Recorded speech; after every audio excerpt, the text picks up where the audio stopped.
Welcome to another episode of Dad Up, everyone. Thank you guys very much for joining me.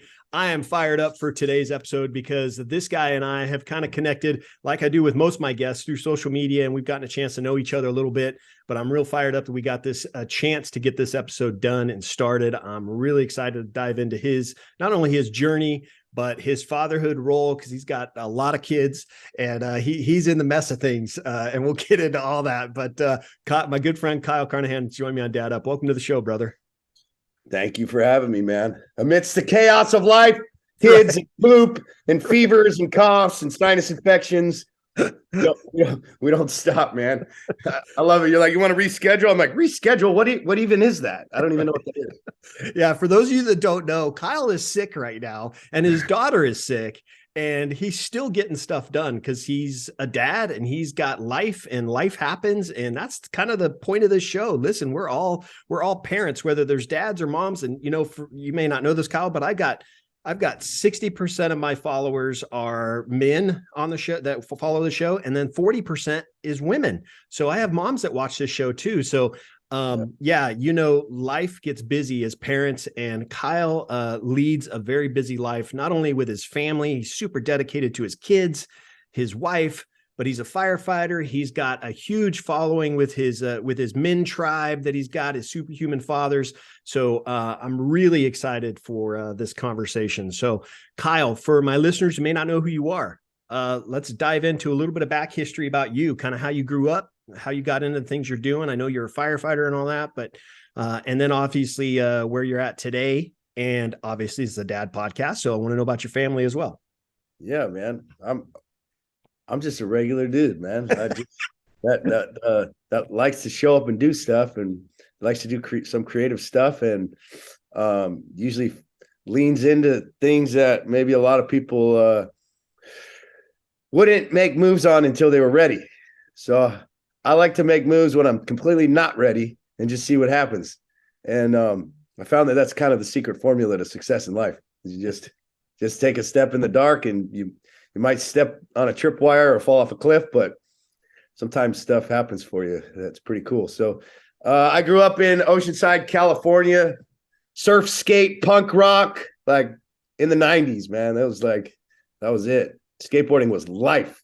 That was everything. You wake up in the morning, it was like you grab your board, and it's a 10-hour day of just you're dreaming about different gaps and tricks and ramps, and like that was everything. Like, everything in your mind was like your skateboard tricks.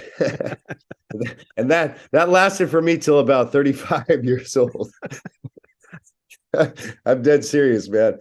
I skated till I was in my mid 30s, and I would dream at night as an adult male with kids. I would think at night about what tricks I want to do on whatever handrail or whatever. I would dream about it. There's a point to this though. I was a baby boy, half son, half dad to my wife till probably about 35 years old. So it's good for the kids in a sense where they have their dad to play with a lot. But your wife does not want another baby boy to have to take care of at home. Right. He's leaving socks on the floor and doesn't do the damn dishes or takes the trash out and is unaware of all the things that need to get done in the world. So I had some growing up to do over the last 7 years or so. But yeah, I got 5 kids, ranging from 2 to 16. My kids are savages. They are just as crazy as their dad, and they just love to go on the attack and have adventures, and they enjoy some challenge. My wife's the same way. We haven't always been that way, but my wife and I have grown together. We kind of we like to outdo each other, and we like to inspire each other. It's competitive, but it's also, I would say, very healthy competitive. Yeah. We've gotten to a place in our marriage where we can actually razz each other pretty good, and we don't get offended, and it's actually healthy and fun. We've just reached that level of friendship. A lot of guys see us communicate, and I go, hey, yeah, don't do this to your wife. And they're like, what? No, you guys aren't ready. Give us some time, because I can give my wife a hard time, and she can give me a really hard time, and we just roll with it. It's fun. Yeah. That's cool. So you got boys, girls. What are Yeah. your kids? Yeah. 4 boys Oh, wow. are the oldest, and then the baby girl's 2. Oh, awesome. Well, She's the one that we're trying to potty train that just pooped all over herself right before this call. yeah, Brian hit me up. Brian texts me. He's like, dude, I'm on the Zoom. Where are you? And I'm just like, my hands are like covered in poop. I'm like, I got a lot to do right now.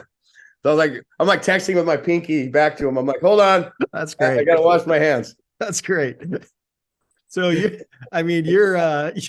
from 16 to 2, you've got it all going on. You got the thick of the teenage years, and you're right back into the baby world again, trying to get her potty trained. Wow. Okay. Well, I've got clients calling me in the morning, right? I'm sick, freaking poop over here. Clients calling me. I got my computer over here. I've got like a list of 20 to-dos that I got to get done. I'm on my computer, on my phone, cleaning poop. It's crazy, man. And then you got little old me trying to text you going, dude. Oh, I love this. This is the best. Like I said, you're like, you want to reschedule? Like, dude, this is the best when you're in turmoil. Like, this is the best time to have a talk with a dad. It's like, like I want the dads out there to see, like, I'm in a crazy place where like most guys will be like, man, get me out of this place. I can't wait till it's over. Dude, switch your thinking, man. No, this is the sweet spot. Like, don't be afraid of the work. Don't be afraid of the grind. Don't be afraid of the chaos. Like, this is dad life. This is the sweet shit. This is what it's about. Yeah, no, I mean, you're absolutely right, because there's a lot of dads that, they run off to their corporate jobs or whatever, and they're gone for 10, 12 hours of the day because they want to get away. And I try to encourage dads. For me, I got 2 boys, as you know. They're older though, 24 and 21. And I coached all their sports from the ages of 4 all the way up through high school. Everybody that watches my show knows that story. But I worked in corporate America, and I still managed to do all the things that a dad needs to do. My job knew that, hey, my family comes before my job, period.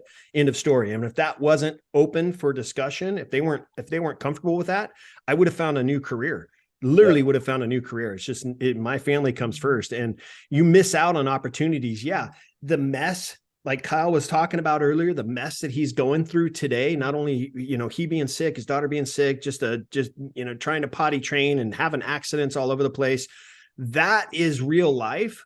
But when it's gone, it's almost like you want it back, because you want to have that experience. You want to go through that again. And for me, with my boys being older and kind of independent on their own, I miss those days of having the little one around. And I miss those times of really enjoying watching them grow and develop and stuff like that. So you're in the thick of things of trying to get not only, I guess, your older son, if he's driving yet or not, but the driving lessons and things like that, all the way down to trying to potty train. So dude, my son, first time he backs out, put him in our big ass van. We got one of those Nissan Envies, like 12 seaters. He's like, he hits the gas and boom, right into the neighbor's car. I was like, oh, he probably should have done some training before I back out. So then he's like panicked, right? So now he's scared to drive. So like now I got to really baby him, because he's like, he's like, if he gets in the car, he's just gonna hit some shit. So right. No, I put my boys in my car at 13, took him to an open parking lot, and I said, you're going to drive. And they're like, what? Really? All right, cool. 13, they want to get behind the wheel. And so I got them ready for when they were ready to get their license at 16, they were ready to roll. So this is probably like the best thing I could tell dads is like when that happens, like the first thing you want to do is freak out. But like we say in the Superhuman Fathers brotherhood, like all the time, skip the freak out. Like the thing that I've gotten myself to the point now when stuff like that happens, I just laugh, man. Like I just laugh, because then I realize like right away, like what's the real story here? Like that's my fault. Like I put him in the seat. He's never hit a gas pedal before. And he hits the gas and just backs out because he doesn't know the sensitivity of the pedal. Like I didn't train him. I didn't put him in a parking lot. That was my bad. That was stupid. You know what I mean? But we're so quick to blame our kids when they make mistakes. But most of the time it's on us. Like we didn't train them. We didn't teach them. We didn't prepare them for that moment. So like, what do we expect? Yeah, well, you're mentioning there about patience. Patience is something that I had to learn. I grew up in my parents are still married to this day, over 50 years, and I had a loving home and all that, but my parents weren't super involved in my life, and I just knew that I wanted to be the opposite. I wanted to be a dedicated father, and having the patience. For me, I learned patience through coaching because I coached my boys when they were little. I remember signing my son up when he was 4 years old for Little League, and I was not going to coach, and I was just going to sign him up because he wanted to play sports. And the guy's like, "You want to coach?" And I'm like, "No." And he goes, "Why not?" I go, "I have no idea. I know baseball, but I have no idea. I have never coached before." He goes, "Bro, they're 4. They're going to play with grass. Teach them how to hit a ball, teach them how to catch, teach them how to run bases. You're good. Don't worry about it." And so I dived in. And so I had to learn patience through coaching because I'm dealing with a lot of different personalities and all the kids that I had to coach. And I've coached thousands of kids in my life. But patience is something you have to adapt to as a dad, especially a dad like you. Think about this. Like, to me, this is huge. Like, if you're impatient with your kids, like, you're just a giant baby. Like, you really are. You're just a big giant crybaby. And like, even I love, my wife's gotten this way too, which is rad. Like, even when like my little girl, just when we look at her, she's covered in poo. It's like, if you can be the kind of person that just accepts the fact that this is a silly, funny life that we live, and just like handle it together with your wife as this fun, exciting life that you have, and how blessed you are to live it in that moment where it's so easy to snap and be irritated. If you can just train yourself to always just look at this from like an outside perspective of like telling the story after, because it's funny now, right? But in the moment, it would be so easy to drop some F-bombs and like throw some things and be all irritated and like, why is this happening to me? But like, that moment was so funny. My wife looking at me with poo on my hands and just laughing at me, like, it's hilarious. It's like, and it's these stories that go on in your family for years. Like, we'll talk about this with her, like, when she's old. It'll be a funny story with the boys. It's just, this is the great adventure of life and being a dad. And it can be looked at two completely different perspectives. And I found when you look at it at the perspective of almost like watching a movie, that there's a positivity in the home, and that your wife and your kids start to have this response to things that maybe could be portrayed as inconvenient or negative as just funny. And it just makes life sweet, Yeah. And I can imagine that when your daughter's 16, 17, she's got a little boyfriend or something, you might have to share this story with her again in front of the boyfriend. Yeah, let me tell you a little story. When we were sick. She was 2. That's awesome. Now, how long have you been a firefighter, Kyle? Almost 15 years. I guess 12 years paid, 3 years volunteer. That's awesome. Thank you for doing that. Thank you for your service, man. I appreciate it. Yeah, it's been a great adventure, man. As a firefighter though, I'm curious because I've done volunteer. Actually, I was a volunteer fire. I can tell you a funny story real fast. I was a volunteer fireman at 17 years old, 16, 17 years old for a little town I grew up in Northern California. And it was a small town. It's like 1,000 people. And I was a volunteer fireman. And I used to carry the pager with me because back then, no cell phones, right? So pager with me and my badge. I had a volunteer fireman badge. And I got pulled over by a cop one day. And he saw my badge sitting on the dash. And I'm a young kid, right? I'm 16, 17 years old. And he's like, "Hey, young man, what's that badge right there?" And I go, "Oh, it's my firefighter badge." And he's like, "You're not a firefighter." And I'm like, "Yes, sir, I am. I do firefight for Santa Margarita, the town I grew up in." And he's like, "Let me see that." He thought I had like taken it or found it or something. And he's looking at it and he goes, "Where are you a firefighter?" And I told him, and he's like, "Okay." He actually had to call it in to verify that I didn't steal this badge. And I'm like, "Dude, I'm a young guy, but they accepted me as a volunteer firefighter. So, anyways, I just think that, being a firefighter, there's so many stresses and there's a lot of pressure that you face, not only for you as an individual and the safety that you have to, keeping yourself safe, but trying to help others. How do you not bring that stress or pressure and anxiety home with you when you come home for your family? How do you turn that switch off? Yeah. How do I express this in words? So the pressure is always going to be there. Like there's an inner turmoil in me that maybe will never go away. But with willingness has to come acceptance. There has to be acceptance. So if you're willing to put yourself in difficult situations or high stress situations, which we all should, because in order to grow, we have to be stressed. You will not grow without stress. And so I do love the fact that like you have to go on in situations as a firefighter paramedic where you're going to be put into high stress and you have to perform, and you are the one that's going to make the calls. In the chaos, you have to lead. No one else will. So you got to step up. That will translate completely over into the rest of your life if you let it. The problem is that stuff builds up and creates a pressure. And that pressure can very easily come out as an explosion at home with the family. And for years, I let it. For sure. I was a yeller. I was an asshole. I was sarcastic.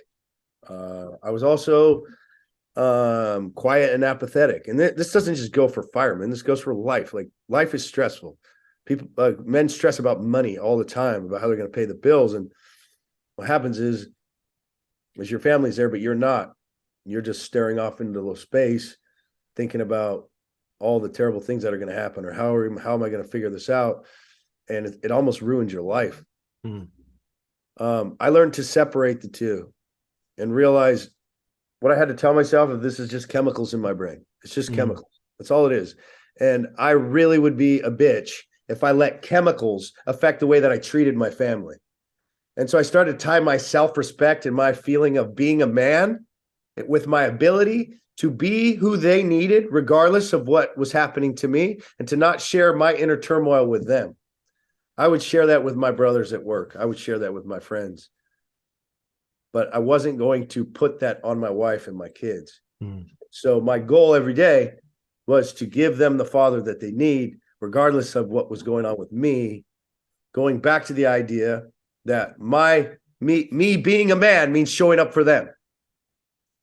A lot of times we've been taught culturally that a man yells and a man is overpowers and a man forces.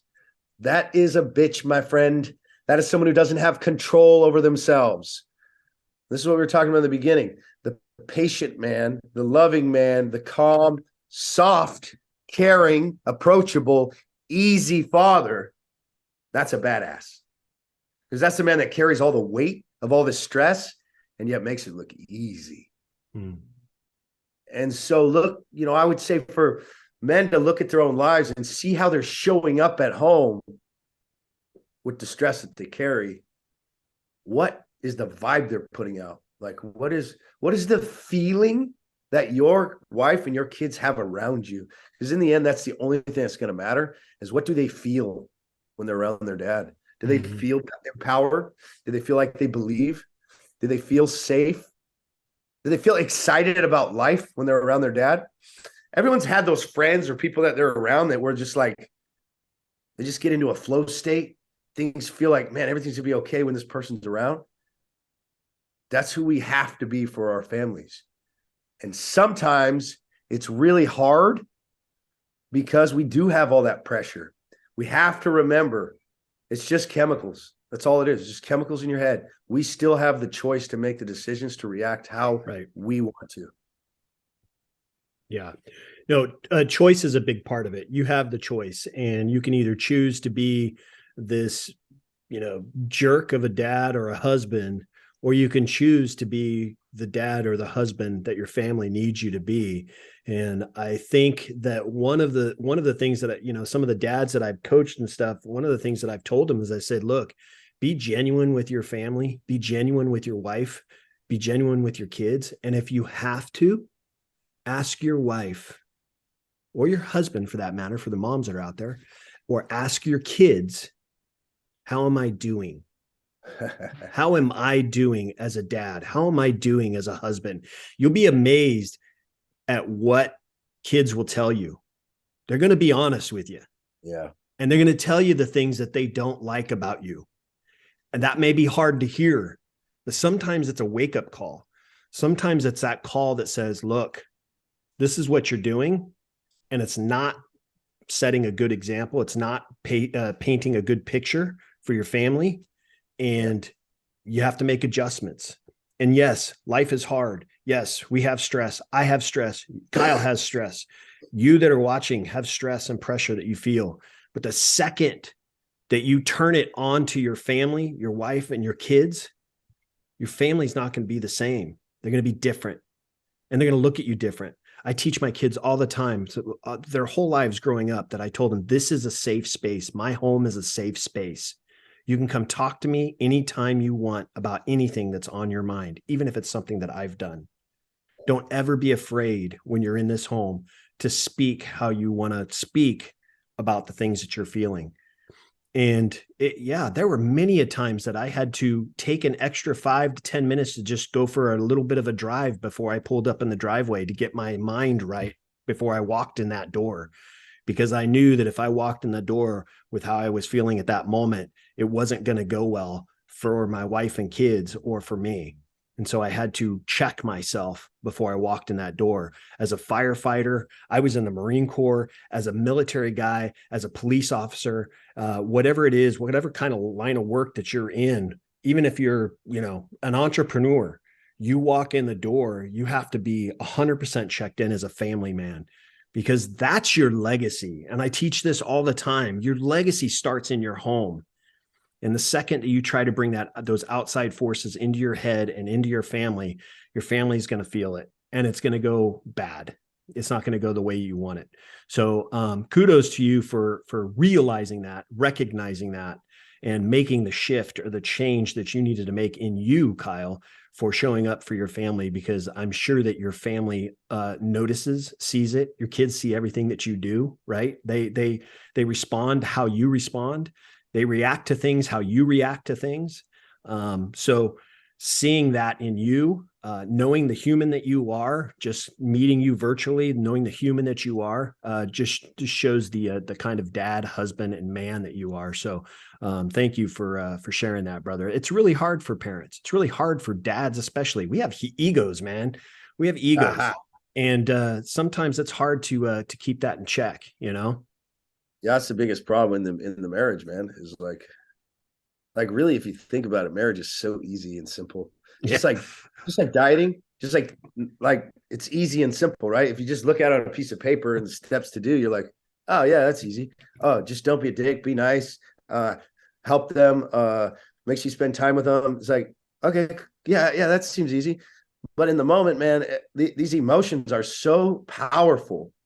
And those moments where you just clam up and you don't want to give them any space, and that just demon inside you wants to hurt them, and they're feeling the same way about you. And all you would have to do is just put your hand on their shoulder, look them in the eyes, and say, I'm so sorry, I love you, I shouldn't have said that. Like, that's all you would have to do. But yet there's this thick wall of pride crust that we can't break through, and just be like, all right, what is really important in my life? The most important thing in my life is my connection to this woman. Literally the most important thing. But yet I'm letting this stupid feeling, this comment, this thing that I feel hurt about completely destroy our relationship right now. We are so stupid. Like we fall into that trap so easily. And so that would be my advice to the people listening, is be better at breaking through the crust. And this is something we've been working on for years now, is just like reaching through the freaking crust, making physical contact with each other when we're in this turmoil in this battle as a couple and fighting together to just fix it, you know, because it is so simple, but the emotions just ruin it. It's just like anything, like us loving ourselves or having respect for ourselves. It's like, okay, you got to get up at a certain time. You got to get your workout in. You got to do some self-development work, and then go to work and have a great attitude, and then eat nutritious foods, and then treat people right. You're like, okay, that's 5 things that I could do. That's pretty simple. Man, try to do all those things every day perfect. Damn. Yeah. No, you're gonna mess up. Kyle messes up. I mess up. My boys, they're older, they're grown adults, and I still mess up as a dad, probably every day. But the fact that you brought up something there that just acknowledging when we make mistakes, that's not only a lesson for you to help you get better, but that's a lesson for your kids. It's okay to mess up. Yeah. I tell my boys all the time, I don't care what you've done or didn't do that you've messed up on. I'm not going to be, I may be disappointed in you. I may be disappointed in the action, but I'm not going to love you any different.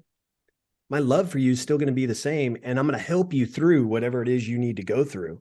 I'm going to help you. I'm on the same team. I always use team comparisons with my boys because they're in the sports, right? Well, I'm on the same team as you. I'm your teammate. So I'm going to help you through that struggle. But yeah, I may be disappointed. I may be hurt, but that's okay. I'll get over it and you'll get over it.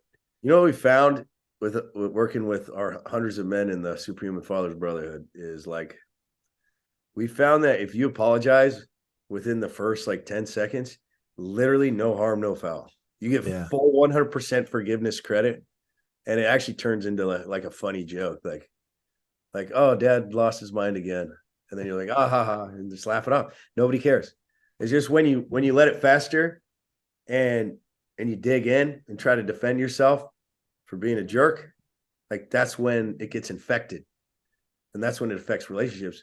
But you can actually all day kind of go off the handle and keep bouncing back with apologies, be like working on it, and it'll turn into this game. And your family will actually trust and respect you, rather than wondering if the crazy dad is going to be here or the fun dad, or, they can't depend on you or trust you because they don't know who's showing up. That's the biggest problem I see with our men, is like, they're so up and down that the family just wants to get away. Like, right. We don't know who it is. So we're scared. We're scared of who's going to show up today. We don't know. So there's this imbalance, but yeah, a while, some of our guys turn into just apology guy. Right. He's just apology guy for a while. Yeah. Apologies. It's funny. It's easier for women to apologize than it is for men. I don't know why that is, but men just have this my way or the highway kind of mentality. And maybe it's the way that you were raised. Maybe it's the way you were brought up. But saying I'm sorry is something that I had to learn very early on and try to make up for. I still struggle with it today. I still struggle with, hey, I've got to own it. I've got to own it. And even if you feel you're maybe you are in the right, maybe you are 100% in the right, but if you acknowledge you're sorry for what you've done, you'll be amazed at the direction that whatever it is you're going through goes, because it'll go in the right direction. Just acknowledging your apology. Yeah. It also, excuse me. The thing is, like, if you don't have a high respect for yourself, it's really hard to apologize, because you're already like down on yourself. So then when you apologize, you're just like, you feel like you got nothing, But if you have like massive confidence, self-love, self-respect because of the way you're showing up every day, with your consistency and compliance with your conscience and your vision for your best self, and actually doing the shit that you said you were going to do, it's very easy to apologize. It's very easy to be nice. It's very easy to be soft and easy and compatible, because you don't feel weak when you do that. But if you're already feeling weak, it's really hard for a man to play to his soft side. We call it the monk side, because the warrior is not there and he feels even more weak. So you, as a man, you build yourself up into really feeling powerful because of your ability to follow through, it's easy to lean into that monk side, that soft side, that sweet side, because it's not going to tear you down. Right. If that makes sense. Yeah, no, absolutely. Thinking about, you're talking about your relationship with your wife. My wife and I have a really great relationship. We've been married over 25 years. And one of the things that we do as a married couple is we have a marriage coach that we go to every single month. And she's a licensed therapist, but we meet with her every single month. And we do that so we don't have problems, right? We don't do it because do that. Everybody should. Listen, you want to go to the gym and get in shape, you typically will hire a trainer to help you get there. You're not feeling well, where do you go? You go to the doctor. Kyle was just at the doctor's yesterday to get medications to help him feel better. We probably should have gone earlier, right? Then that's what we're talking about, right? Like better maintenance, Yeah, your car breaks down, you take it to the mechanic shop to get fixed. Well, in marriage, we're going to face trials and challenges and struggles in our marriage because we're typically living with this person 24/7. There's going to be conflict. There's going to be issues. And so my wife and I realized that, and we realized that, hey, we're in the thick of things with each other. And maybe the best thing for us to do is reach out to somebody else to help us in our marriage and help guide us so we stay true to each other. And we've been seeing this coach for about 3 years now. And it's awesome. We enjoy going. We don't necessarily have things we need to talk about or get off our chest, but sometimes we do. And it's just a great way to just help stay true to who we are as a married couple, not only for each other, but for our boys. Our boys see it. Our boys know that we go. When we're off to our marriage coach, they ask us where we're going. We're like, hey, we're going to our marriage coach. Okay. Well, they see that. They see what we're modeling for them. So if you guys are don't have a marriage coach or don't have a therapist, I highly recommend it because it really helps keep you grounded, helps keep you true to your marriage. One of the other things that we do as a couple is we have a marriage book that we read, and we each have a copy of it, and we sit down every single night, Kyle, every night we sit down and we read out of our own books for a half an hour. And then we sit for another half an hour and talk about what we read. We do that every night. And it's really cool because we're reading in ways to help us be better as a married couple, but we're also communicating because that next half an hour, we're talking about how does this translate into our own marriage? And it's cool. It's a cool practice to get into. It's something that we do. We sit right at the dining room table and do it. It's just a lot of fun. We really enjoy it. So for you guys out there that are, you guys have been married, what, 20 years, 20 plus years? 20. Yeah. 20 this last. So, and you guys are dealing with, a lot of different moving parts with 5 kids. I mean, you guys are in the thick of things right now. You're trying to grow a brand and a business. You got your own, job on the side with the firefighting. But when I think about what you guys go through as a married couple with 5 kids and businesses that you're trying to run, what kind of challenges are you and your wife right now facing that you're trying to work through? Are there any challenges that you guys are facing? It's the little things like step up. You both have to step up and do the little things like the trash, the dishes, the diapers, like the details. Like my wife was this morning, she was mailing out some shirts because we just put this message out on Instagram and having guys either dump out their weed or pour their alcohol down the sink. And then I'd send them a shirt. And so I got a bunch of videos of guys doing that, which was rad, by the way, that I'm in this position now where I have this following where I can be like, I challenge you guys to do this. And then guys just step up and do it. And I'm like, damn, we just changed some lives today, man. So anyway, he's like, hey, I'm going to send those shirts out for you. And then I'm working on some stuff on my computer and she knows I'm not feeling good. And then the baby's having her thing. Right. So we're both busy doing stuff and there's also chaos. And so there's these moments where it's like, it's always better for you to fight to deal with the thing that's distracting than to try to say, I'm busy doing something. Can you do this? I know it might seem counterintuitive, but I know you're busy. it's better to stop what you're doing and go deal with the kid or whatever is distracting both of you to where you both feel like you got each other's backs. Like that's probably the biggest thing is like when we're both willing to stop what we're doing to deal with life, right? Because then we're not fighting against each other of like building this over time, this hatred, this like animosity towards one another. Like I always do this and he doesn't, you know, we always have to be stepping up to be ready to handle the chaos. And that's just how we roll. And then we help each other with whatever it is we have to do. So, you know, maybe I'll do the shirts later if she doesn't get to it. You know, just these little stupid little things that come up every day. Yeah. You know? Again, it's just the normal life cycle, right? We're going through all these little things that come up throughout the day. You know, we have things on our schedule that we have to commit to, and there's these curveballs, there's these wrenches that get thrown in the way that we have to tackle. And one of the things that my wife and I are really good at is when we have those challenges and we have those struggles, we volunteer to help each other. Hey, I see you got your head stuck in this computer for whatever reason. You're working on this. I know that this has to be done. You want me to do it. You want me to help you with it. Do you need help with that? Even the stuff at, you know, my wife's a school teacher, even the stuff at her job, you know, there's stuff she has to do at home for her job. And I go, hey, you look like you're stressed out or struggling. Can I help you with anything? Do you want me to help you grade? You want me to help you grade papers? You know, those kind of things. We just step up when we need to help our partner get through the struggles that they're going through. That is a big challenge. And that's something we have to recognize. And the more that you do that, the better the connection, the bigger the connection, the stronger the connection becomes between the two of you.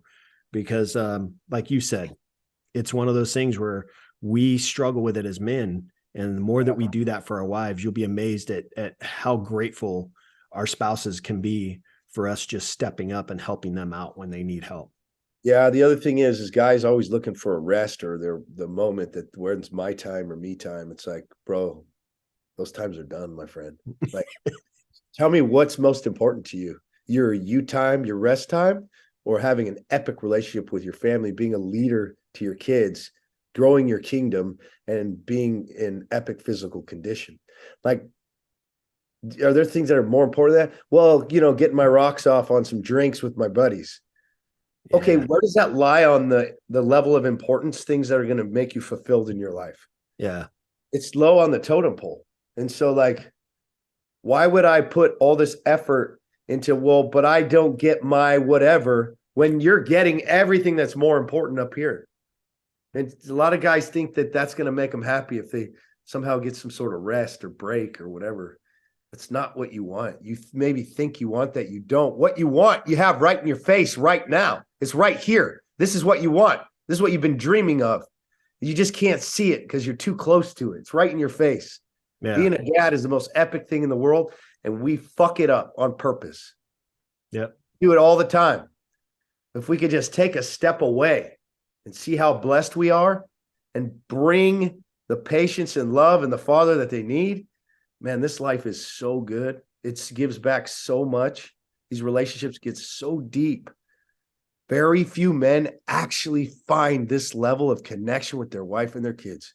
Very few. And it really tears me up, man. That's why we do what we do. Yeah. I get frustrated. I get burnt when I see dads that aren't connecting with their families. I mean, I witness it, and this isn't a knock on these guys. Maybe it is a little bit, but I witness it when I'm out in public. You know, I see, I have seen it where a kid is coming up to his dad and asking him a question, and maybe the dad's answering him, maybe the dad's kind of pushing him away, but the dad's got his face in his phone. And maybe the kid's playing on the playground, and he's at the park and he's playing on the playground, and the dad's busy looking at his phone instead of pushing his kid on the swing. You're missing out on those opportunities. You're missing out on that connection. And it's one of the reasons why I coached sports, because I knew that my boys want to play sports, and I knew I was going to be at their practices and their games. Why not get involved? because that just helps build that stronger connection with them. Why not get involved in those kinds of things? And I coached for many, many, many years. And it's one of the things that I'm grateful for. I am grateful for the relationship that I have with my wife. I'm grateful for the relationship that I have with my boys. My boys, we butted heads constantly when they were growing up. They're boys, right? They're boys. They're gonna challenge me, right? We butted heads constantly, but they're two of my best friends now. They're two of my best friends because of the relationship and the bond that I built with them when they grew up. That connection that we have. They know that they can come to me for anything. It's one of the things that I really wish men would realize, that once your kids are younger, that's the time to build that bond and connection, because once they're older, if you haven't done the work, they're going to forget you. They're going to look to other things. They're going to look to other sources to help them. They're not going to come to you. And I've had many players, former players that I coached, that have reached out to me after they graduated high school and just said, "Hey coach," they didn't have a dad in their life. "Hey coach, I'm really struggling in this area. I was just wondering if we could meet up." I'm there for them because I want them to grow and develop and be the person that they want to be, and achieve the things that they want to achieve. They don't have the dad in their life to do that. You're missing out on that stuff, dads. If you don't do that stuff, how dare you? How dare you? These kids are, for those of you that have a strong backing in your faith, these kids are gifts from God. It's your responsibility to take care of them and raise them as God's children and raise them up to be the best human beings that they can possibly be. How fun is that? That's freaking awesome. That's freaking amazing. It's awesome. And the fact that you're doing it and recognizing it, Kyle, this is exactly why I wanted to have you on the show, brother, because I know, I see the things that you're doing through social media and stuff. I see that the way that you're connecting with your kids is just freaking phenomenal, dude. And I love human beings like you. I love dads like you, man. You and your wife both are just rock solid when it comes to parenting, and it means a lot to you, and I can tell. Yeah, thank you. It's and I mean, the important thing is like, just know, like, we're messed up too, man. Like, everyone out there that's like, "Oh man, I'm so far away from them." It's like, you're actually not. It's like, it's really not that complicated. It's just treat people nice with respect. Like, that's really what this is. And as a dad, like, you want to lead by example, not compulsion. This is what I see when there's real problems between kids and a father, is when the father is always trying to compel and force their kids all the time, but they're not living what they're teaching. So we have to become these men that our kids look to as their heroes, like the same they would in whatever movies, like people you respect, like Braveheart or freaking Gladiator, like, or whatever books you read, like Goggins or whatever. Like, you be that for them. So structure your life in a way that they watch you be who their heroes are, and then they will follow you. They will love you. They will admire you. But there's no free lunch here. Like, you have to do the shit, and you got to do it every day consistently. That is the rub. You need to become a consistent man, a disciplined man. Your kids, your wife will admire and respect you because you will be different than the rest of the world. And they will know that they have somebody special leading them. Mm-hmm. That's a superhuman father. That's what we strive for. Yeah. That is Zen of fatherhood. Yeah. No, exactly right. I think that I witness a lot of dads that are so busy in building their companies, building their brand, they're trying to grow this company in entrepreneurship. They're trying to grow this company, and they miss out on all these things with their kids because they're too busy in their job trying to build financial freedom. And I'm telling you right now, your kids don't give a crap about money. Listen, your kids, and neither do you. Right. You actually don't either. Because when you get it, guess what's going to happen? You're going to look at your life and be like, "Oh shit, that wasn't the answer." Right. Now, do it. Yes, make money, but bring your family with you. Right. Bring your wife with you. Bring your kids with you. You can do it all. I'm doing it all. Like, you can do it. It's exhausting, but what else do you want in life? You want challenge? You want adventure? You want to win? Like, we can do this all. We can be great fathers. We can make money. We can be great husbands. We can have an incredible spiritual connection and discipline in our lives. Like, and we can still like have fun, you know? Right. Build that relationship with the family. And that's why I always go back to the legacy starts in the home, not outside the home. They say, oh, I'm trying to build this brand. I'm trying to build this company because that's my legacy. No, it's not. You're wrong. Your legacy is sitting right at home, wondering where dad's at. Your legacy's going through their 5th birthday party and you're not there because you're trying to set another appointment. Yep. Your legacy is someone who's sitting at home, who's committed to you in a loving marriage, who's committed to you, but sitting at home and wondering, it's 9:30 at night. Why isn't he here? Yeah, because he didn't get his ass up early. That's why. Right. Right. Right. What if he got up 3 hours earlier? Then he'd be home for his kids. I'm glad you mentioned that because this talks about self-care. Now, I know we, as dads, we struggle with self-care, taking care of ourselves. And I'm a big advocate for self-care, whether it's through the books you read, the connections you have, like my connection with Kyle, the connections you have outside the home, and your physical health. Maintaining your physical health, because if you're not 100% in all those areas, if your gas tank isn't full when you come home at night, your gas tank's on empty, you're not going to have anything left to give your family. And you are a big advocate. You and your wife both are big advocates in making sure you're taking care of your bodies. For me, I get up, I'm at the gym at 4:15 every morning, working out before my family's even up.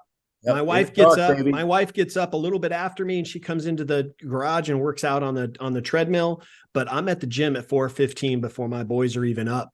And I do that because I want to make sure I'm 100% checked in with them when the family's rolling for the day. I want to make sure I'm 100%. Otherwise after work, you're like, oh man, I still got to get my workout in. And then you're stealing from your family when if you just would have made the sacrifice for them and left that warm, comfy bed to go get your work in, now it's done. You know, now it's like, all right, I can focus on what's most important in my life.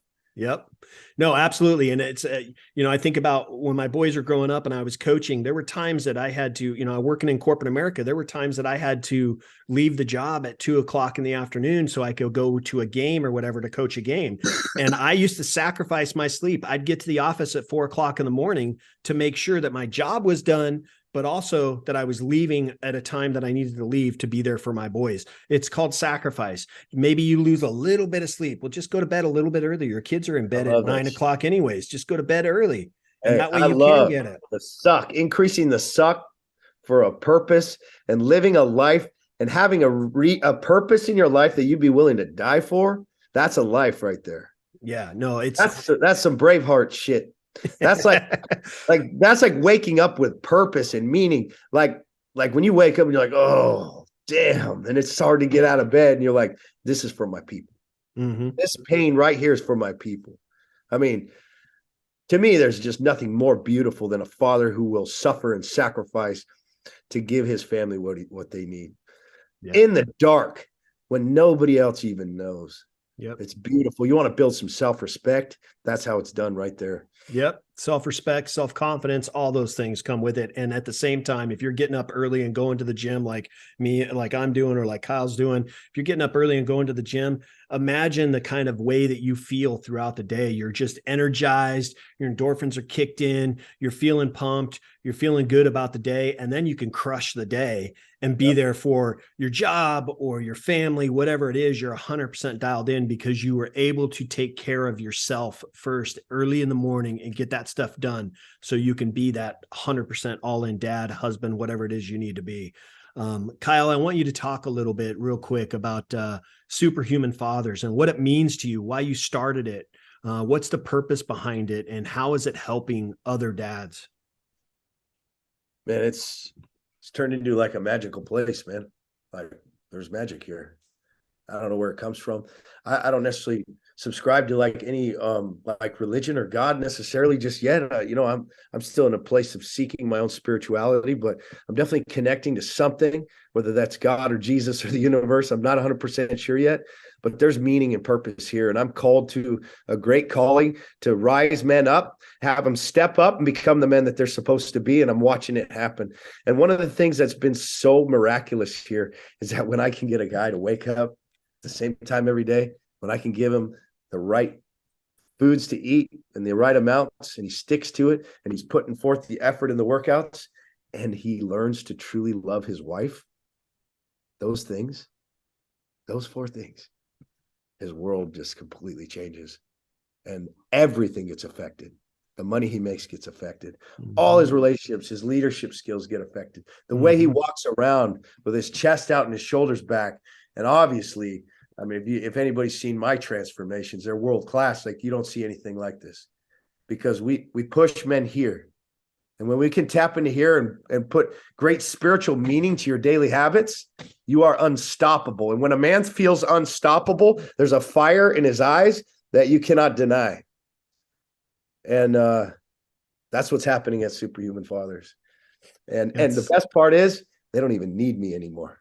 I'm privileged to be able to kind of watch it now and be part of it, but it's a movement that's got legs of its own. And I lately I've been saying, man, I get hit by a bus, that thing goes off on its own. Like, I don't even need to be here anymore. It's amazing. Yeah. No, that's cool. Changing lives, impacting others. And you're not just impacting others, but you're impacting other families. And that's massive. That's huge. Whether it's one person, I always thought that when I started this podcast, my goal for starting this podcast was really just a hobby. It was something that I could do to help other dads be the best that they could be for their families, because I saw so much of a breakdown in the family dynamic in the years of experience that I had being a dad and being involved in the community, just the breakdown in families. And I knew that, hey, my boys are grown now. They're independent young men. My wife and I, my relationship's solid. Why not start a podcast to really help other dads share a little bit of my secret that's really not a secret, but dads really struggle to figure out. And just through guests like Kyle and other people that I've had on my show to just share their experience and say, hey, yeah, it's real. Yeah, you may be going through some crap right now. Yeah, you may be struggling in these areas. But when you reach out to other men and you hear other men's stories, you can say, hey, I'm not alone. I'm not alone in this journey. There's other guys that are going through this. No one else has it great.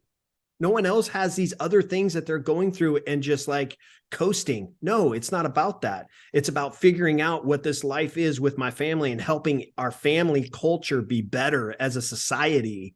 And if I can touch one guy's life through this podcast and help him grow with his family, then my job's done. It's awesome. And I've had the privilege of, I was interviewed on CNN and all that stuff. And I've gotten hundreds of thousands of downloads, and you know what? It means the message is working. Yeah. And people love it. And people just want to hear more about it because they want to be better. Regardless of you watching this right now, you know that you want to be better. You know you do. Yep. Now it's the decision that you have to make, the choice. Are you going to choose to try to be better? Or are you going to choose to continue in your same rut and be a freaking grump and a jerk? Are you going to choose to be better? If this podcast is helping you choose to be better, make the choice. It starts today. Kyle, you're a freaking superhuman dad, dude. You're a superhuman father. You're a superhuman husband. You're a great friend. I'm glad that you and I have gotten a chance to connect. And I hope that our friendship continues because I'd like it to. You're a stud, man. I really appreciate you, brother. Thank you, man. There's no stopping this train, my friend. So we're going all the way till the grave, pushing this hard. So, and you're getting your kids involved too. I see that your kids are, you should see his kids. I'm telling you, his kids are like freaking Hulk, man. They're ripped. They're muscular. They're strong. They love to work out. They love to work out as a family. They do adventures together as a family. If haven't seen his social media, check it out. I'll make sure to drop the links in my show notes, but his kids are freaking awesome. And they love not only love doing those things, but they love doing those things with their parents because their parents are committed to it, and their parents are leading by example, and their kids are seeing it. That's the kind of dad, that's the kind of mom you need to be for your family. So, Kyle, for my listeners, my followers that want to check you out, learn a little bit more about you, what's the best place for them to do that? Yeah, my Instagram is probably the hottest spot. All my stories and stuff at Superhuman Fathers, and then I have the YouTube's has stuff going on there every day, and TikTok, and then superhumanfathers.com. You can book an appointment with one of the brothers to see if you're interested in joining the brotherhood and being part of what we're doing. You can have a chat with them and just see if you're a fit. Not everyone is a fit. We are savages. Not to say we're perfect, nor do you have to be ripped or jacked to be part of us. In fact, we don't want you to be. We want you to come in with some fat on your body and some things to improve. You know, a lot of guys think, oh, I'm not there yet. Yeah, that's the point. Come on, come hang with us and watch what happens to you in 12 months, you know? But yeah, check it out. And if you have the same mindset and desires as us, we might be the place for you. That's cool. I'll make sure to drop those in the show notes, but I've really appreciated the conversation, man. It's been so great to get to know you a little bit more, and I'm looking forward to continuing this friendship. So thank you very much for being on the show, brother. Yeah, same. And thanks for having the show and doing this. We're all in this together, making fathers better, reminding them of their purpose. So appreciate it. Awesome. Listen, guys, if you want to check out what Kyle's doing, make sure you go to superhumanfathers.com, or you can check him out on his Instagram at superhumanfathers. Very, very easy to find. If you want to reach out to him, you can reach out to him through DM. He answers all his DMs. Trust me, he does. He responds to everything. So unless you send a weird message or something, he may not respond to that, but I'll just block you. Right. But if you have a question or something about what he's doing, or want to know a little bit more about him, feel free to reach out to him. And then obviously subscribe to the stuff that he's doing, whether it's the YouTube or you want to reach out to one of his guys on superhumanfathers.com. Make sure you guys are doing that, because I guarantee you it'll be worth it if you do it. So make sure you do it. And then, as always, if you're not subscribed to my podcast or my YouTube channel, make sure you do that, please, so you don't miss any of the awesome guests that I have on each and every week. So make sure you guys are doing that. And obviously you can send me a message, unless it's a weird one. You can send me a message, and either I'll respond or someone from my team will respond. And I'm always there to help you out as well. But listen, our goal in life is just to be a better parent for our kids, be better human beings for not only our families, but also the community. It makes the world a better place for us to live, and our kids are our future. So as always, I look forward to these conversations, and I look forward to seeing you all on the next episode of Dad Up. Wow, another amazing episode in the books. So much was shared, and I'm truly grateful my guest was able to pour into you to help you elevate your dad game and really dad up. Make sure you bang that subscribe button so you don't miss a single episode. And while you're here, please don't forget to leave me a rating and a review. I always appreciate the feedback. And one last thing, don't forget, your role as a dad is one of the most important roles you have. So if you need a little help or have questions, don't hesitate to reach out to me on my website at daduptribe.com or at my Instagram page at Dad Up Podcast. Until next time, everyone, Dad Up.